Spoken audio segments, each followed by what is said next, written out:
What's good, Shellitronnn here. You can call me Shells, and I'm back at again with a brand new video. And today, I want to talk about a guy named Deshaun Watson, a name who you might have heard kind of a lot over the past couple of days as a guy who hasn't been confirmed, but it's being reported over and over again that this will be the dude that Matt Rhule picks to be his OC, the offensive coordinator for the Panthers this upcoming season, in Matt Rhule's first year being a head coach. And this guy has been around the league for a long time now, since 2007.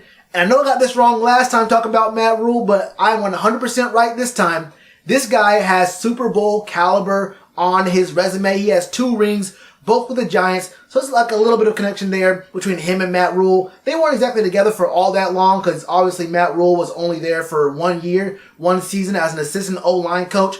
And Deshaun Watson was kind of up there by that point, but they still were in the same building together. And this is a guy in Deshaun Watson who not only has experience just in years in the NFL, but he's been a part of winning cultures, and he's been kind of a guy who's kind of like Matt Rhule in a sense where Matt Rhule's a guy who steps into a program, sees it not going so well, and builds things up, and then moves on to the next project, the next program to help them out.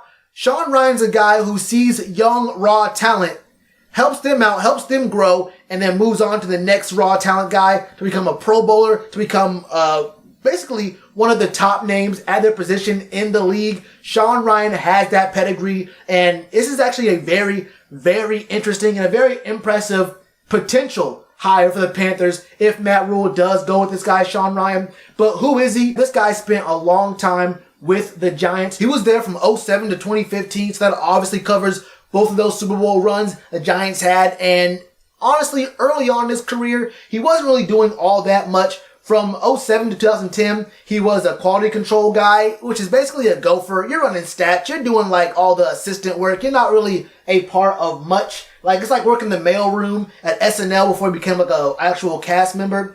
You're part of the machine, but you're not really doing like the important heavy lifting or anything. We get all that. And after that, he became the receivers coach for 2 years in 2010 and 2011. And he had some pretty impressive work there. We saw in 2010, Hakeem Nicks had 79 catches, 1,052 yards, and 11 touchdowns. And Mario Manningham had 60 catches, over 900 yards, and 9 touchdowns. 2011, Hakeem Nicks got even better, 76 catches, almost 1,200 yards, 7 touchdowns. And then Victor Cruz, an undrafted free agent Victor Cruz, remember that? He had 82 catches, 1,536 yards, and 9 touchdowns.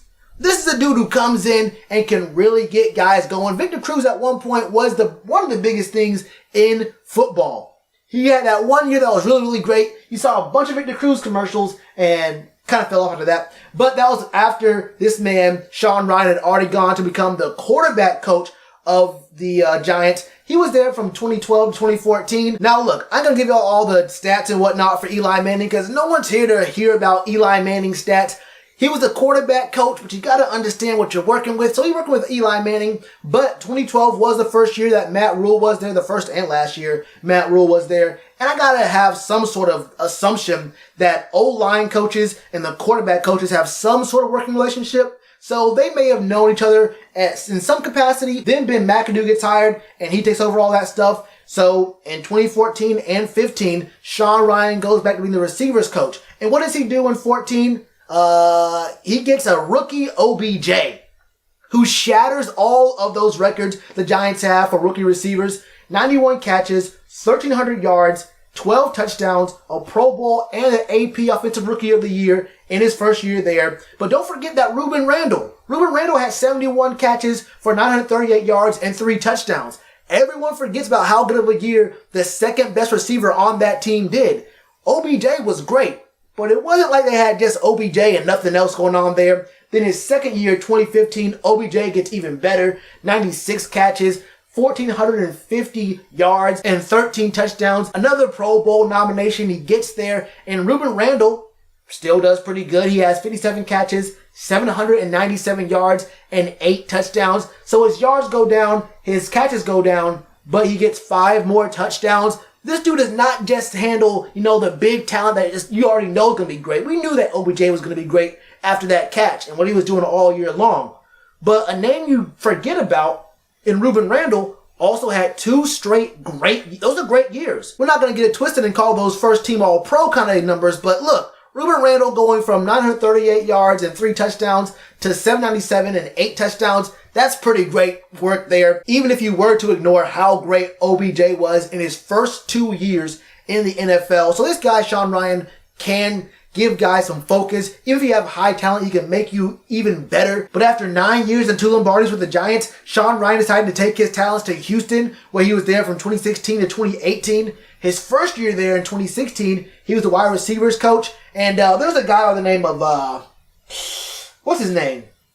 DeAndre Hopkins. Y'all know who DeAndre Hopkins is? Y'all know who D-Hop is? That year in 2016, DeAndre Hopkins caught 78 passes for 954 yards and 4 touchdowns. That's pretty damn impressive. But y'all are forgetting a very, very important part of the story here.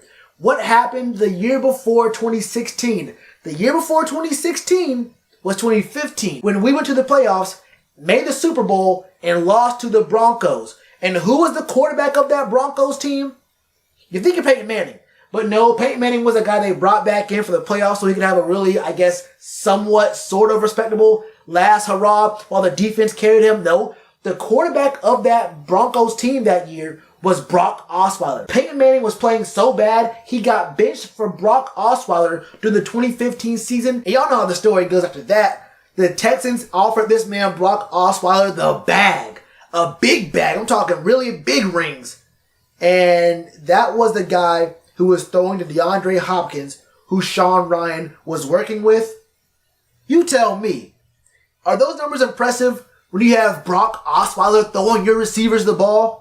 Come on now. And then the next year he became the quarterback coach and he had Deshaun Watson in his rookie season. Now we kind of remember what happened to Deshaun Watson his rookie year. Towards ACL after only 7 games. Deshaun was obviously a really talented, high prospect, but he got injured. I mean, he got sacked 19 times in his first 7 games. So it's no surprise he tore his ACL. And he also had his other ACL, his left ACL, torn in college in 2014. So 2 different ACL tears within 3 years.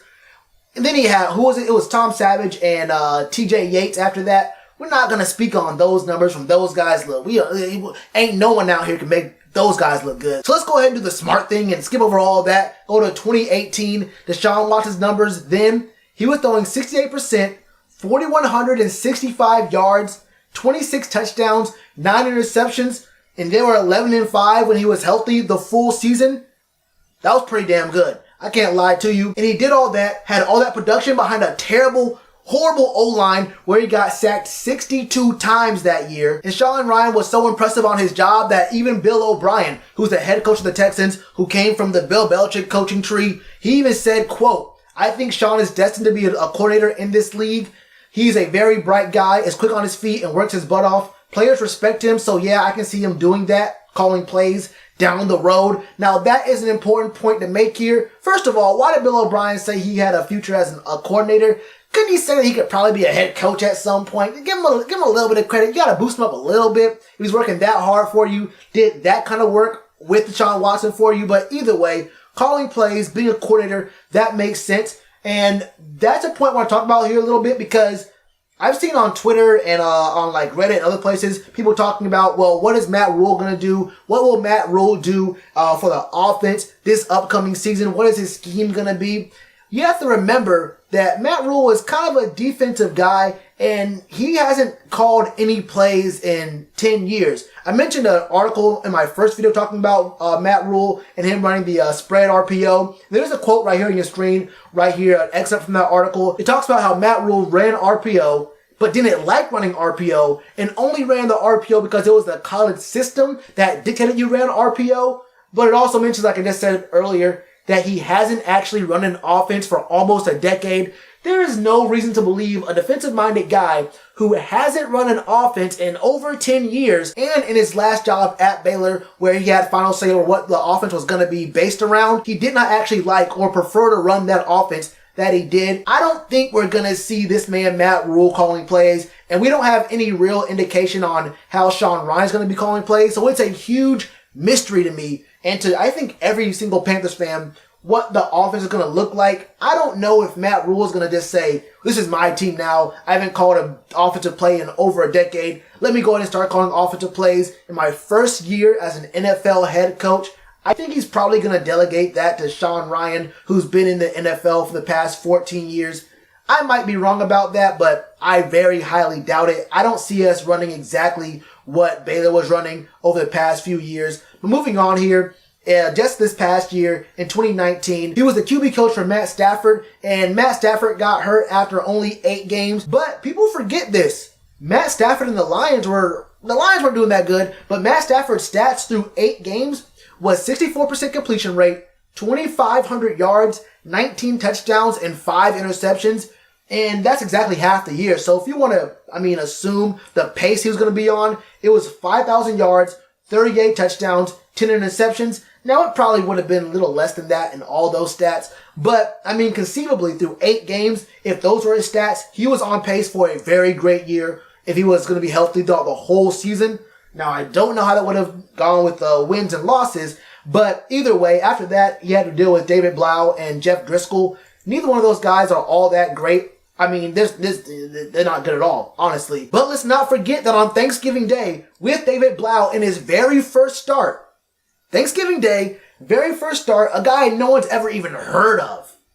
This guy, Sean Ryan, had David Blau throwing for 126 yards and 2 touchdowns in the first quarter. And obviously, he couldn't keep that pace up. It ended up being 2 touchdowns, 1 interception, 22 for 38 for 280 yards on the full day, and a loss to the Bears. But you gotta admit, getting this guy Blau, who no one's ever heard of, no one ever will hear of ever again, those kind of stats, especially in the first quarter, getting them out there, getting them hot early on, and then having a pretty decent day. It wasn't a terrible day. It's a pretty solid day. I would have loved to have a couple of 2 touchdown, 1 interception, 280 yards passing days for the Panthers this year. That's pretty impressive for a guy with no name who will never ever have a name, honestly. So that's just really one more example of just how qualified this dude Sean Ryan is to come in here and be the OC of the Panthers. He's worked with quarterbacks, really good work. Worked with receivers, has some really good work. And like I mentioned earlier, there's no way to really tell or assume what the scheme's going to look like because it probably won't be Matt Rhule's scheme. It's probably going to be this guy Sean Ryan's scheme. 14 years in the league. He has experience. He's worked with great guys. And we have a couple of dudes who are at that level of those kind of players he's worked with.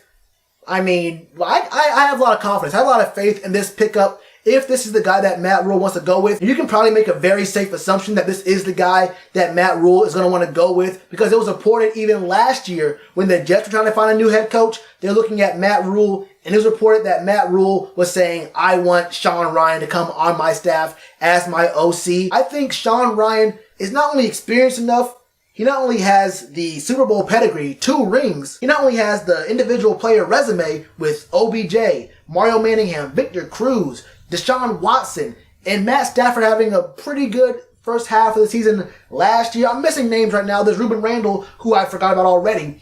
But he also has the faith and the confidence of Matt Rhule already before this year. So, this seems like the perfect kind of obvious pick here. And I really want to know what his scheme's going to be and how he incorporates a healthy Cam Newton with Christian McCaffrey, DJ Moore. Curtis Samuel's going to have a much better year. Is Greg going to leave? I don't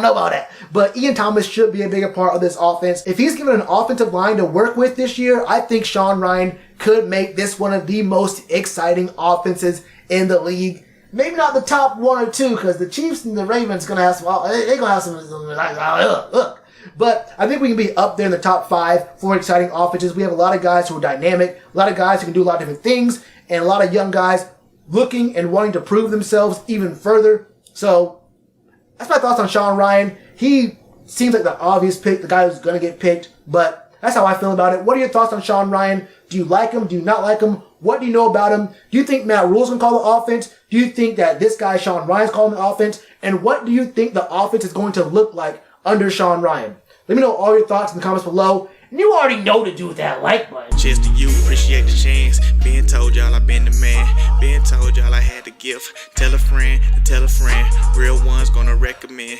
Count this as another win.